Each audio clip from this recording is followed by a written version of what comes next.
السلام علیکم ورحمۃ اللہ وبرکاتہ۔ یار حد ہو گئی ہے، لوگ واٹس ایپ پر آتے ہیں اور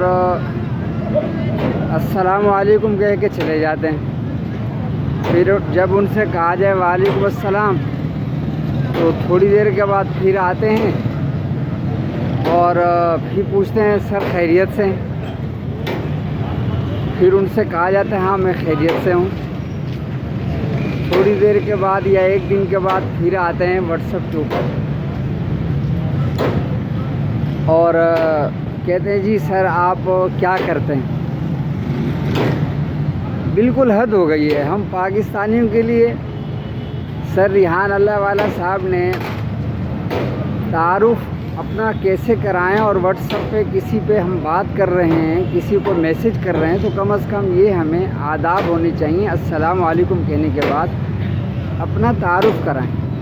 تعارف کے بعد اپنا مقصد بتائیں،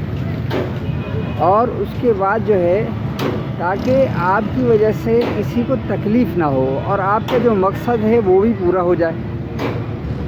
اب میں شاہد انور صاحب والے الفاظ تو نہیں کہتا جو ہمارے وہ پاکستانیوں کے لیے الفاظ کہتے ہیں، میں اس کا قائل نہیں ہوں، لیکن شاہد انور کے بعض دفعہ الفاظ ہم پاکستانیوں کے لیے جو وہ کہہ رہے ہوتے ہیں ایسا لگتا ہے کہ شاید ہم اس کے مستحق ہیں، لیکن سر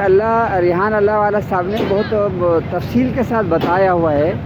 کہ ہم اپنا تعارف جو ہے کیسے کرائیں، جب ہم کسی سے رابطہ کریں تو ہم ان سے کیا بات کریں، کیسے بات کریں، تو یہ ہمیں سیکھنا چاہیے، آداب سیکھنے چاہیے، اور یہ ناراض نہیں ہونا چاہیے کہ بھائی آپ مجھے جانتے نہیں ہیں یا آپ مجھے پہچانتے نہیں ہیں، آپ بڑے ہو گئے ہیں۔ اس طرح کی چیزیں کرنے سے ہمیں کوئی فائدہ نہیں ہوگا،